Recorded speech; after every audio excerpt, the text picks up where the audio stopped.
Time now for your Need to Know weather. I'm ABC 13 meteorologist Alita Loresco. We've got some cooler weather this morning. By this afternoon, it's warming up out ahead of a cold front, first of two cold fronts that will be tracking over the next 10 days. It is going to be feeling cooler on Thursday, along with less humidity. That breeze out of the north will be strongest during the morning hours, so you will notice a chill in the air. And as those winds settle overnight Thursday and into Friday morning, those temperature readings should be hovering somewhere into the 40s across much of the viewing area.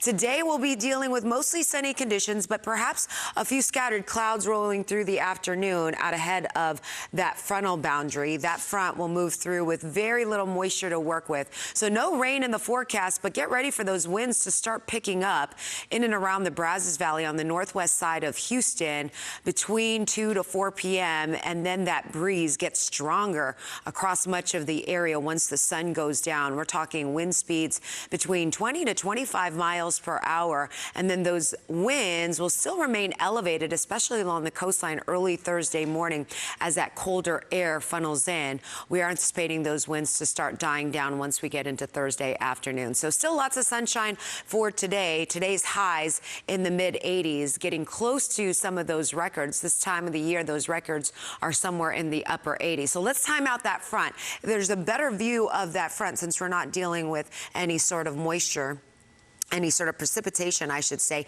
to see when that front arrives using our dew point forecast. Again, the dew point is a measure of moisture in the air, and that dry air will be pushing in across the Brazos Valley between 4 and 5 p.m. So that front should be arriving in Houston anytime between 8 to 9 o'clock this evening, and then along the coastline closer toward 10 or 11 p.m. So by Thursday morning, it is going to be refreshingly dry, with temperature readings dropping somewhere in the upper 40s, low to mid 50s. And then, as I mentioned, as those winds settle Friday morning, it is going to be a chilly start with widespread temperatures in the 40s along the coastline. Maybe not as chilly, but still cool, with temperatures in the lower 60s. Now, rain does return as we get into early next week.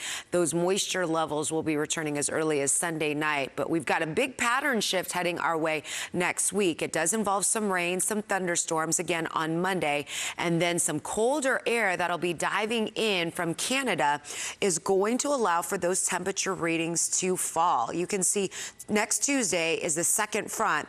That moves through with about a 20% chance for some rain, and then some rapid clearing on the backside of that will allow for mostly sunny conditions with temperatures hovering into the 50s Wednesday morning, highs only in the 60s, and more of that colder air will be blowing through as we close out late next week. All right, that's a look at your forecast on this Wednesday. Thanks for watching.